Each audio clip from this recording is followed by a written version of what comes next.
Thank you for joining us. This session is to discuss online and part-time study in civil engineering offered through the Whiting School of Engineering at Johns Hopkins University.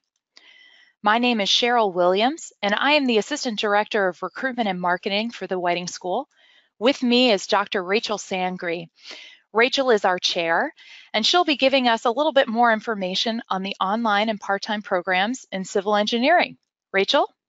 The top things you should know about civil engineering, these are things that people are usually interested in right off the bat. So we offer two programs, the Master of Civil Engineering and the Graduate Certificate.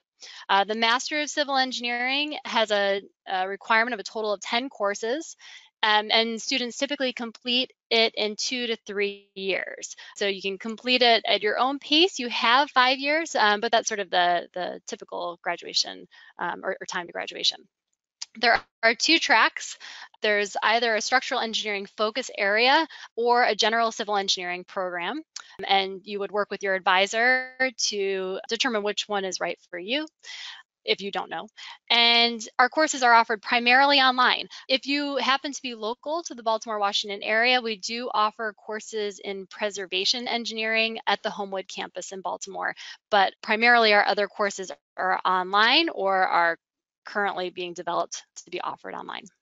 So these are some of our faculty. We're really proud of our instructors in the civil engineering program. Most of our classes are taught by professional engineers who have reached the heights of success in their fields, and now they want to give back to the civil engineering community. So for example, in the middle there is Dr. Carol Hayek. She teaches pre-stressed concrete design. She actually earned her PhD from Hopkins, and now she's the Chief Technology Officer for a specialty contractor of post-tension slabs. Dr. Hayek currently serves on the Post-Tensioning Institute's Technical Advisory Board, and she was recently awarded the PTI Fellow Award. Dr. Jay Harris on the right is a research structural engineer at NIST. He conducts experimental and analytical earthquake engineering research for buildings, and he also implements research results into model building codes. And he teaches our structural mechanics course and our earthquake engineering course. And finally, between her roles as professor and chair of Naval Architecture and Ocean Engineering, Professor Sarah Mooring on the left of the Naval Academy finds time to teach our classes in coastal engineering. So as I mentioned, our Master of Civil Engineering degree is 10 courses, and you have 5 years to complete it. The breakdown looks a little like this. So we have one required math course, which is called Math Methods for Engineers. We have 1 to 2 required core engineering courses, depending if you choose to focus in structural engineering or pursue a more general civil engineering program. And we have 7 to 8 elective courses, and a maximum of 1 of those may be taken outside of civil engineering.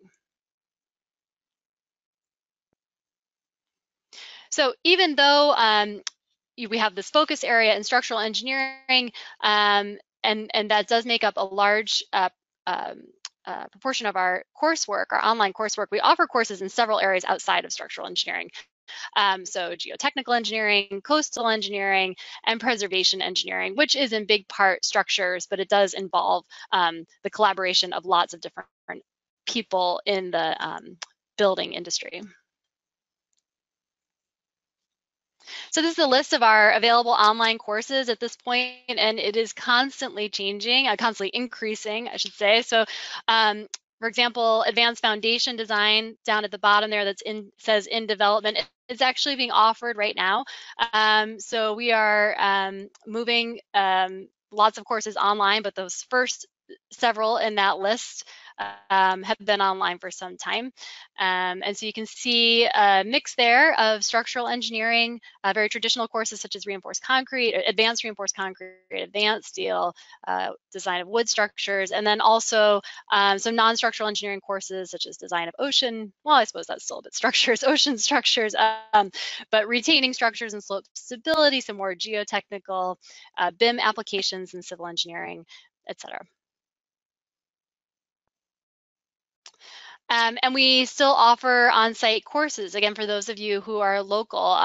The majority of Those are preservation engineering courses. So you can see those sort of at the top of the list, but we also offer some really interesting courses, natural disaster risk modeling, some other geotechnical and coastal engineering courses. And some of those, again, are in the process of moving online. So as you move through the program, you will see some of those, such as earthquake engineering, moving into the online world.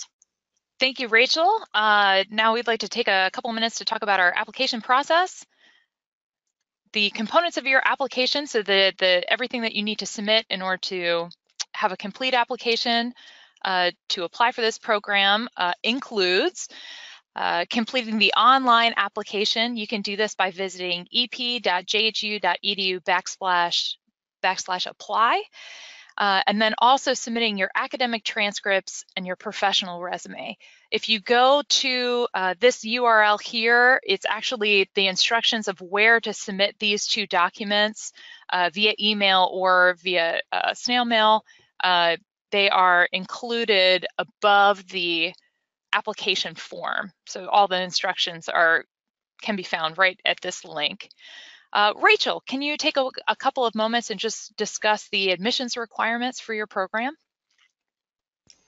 Yeah, absolutely. So our program was designed to follow up on a Bachelor of Science in Civil Engineering.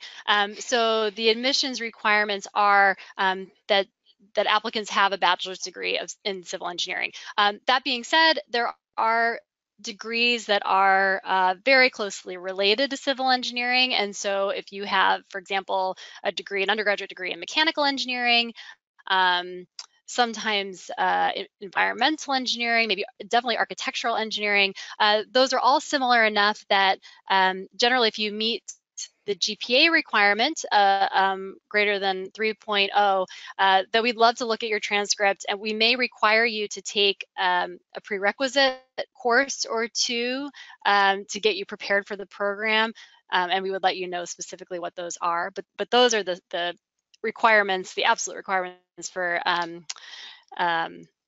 admission. And no GRE is required. Great. All right, so review timeline. Typically, it takes our admissions office and the academic departments about 4 to 6 weeks to review an applicant's completed application package. So with that timeline in mind, here are some important dates. Spring registration actually opens on October the 25th, and the spring term begins on January the 28th. So if you are interested in applying for civil engineering and starting in our spring semester, we definitely encourage you to submit your application materials, as soon as possible so that we can review them in time for course registration.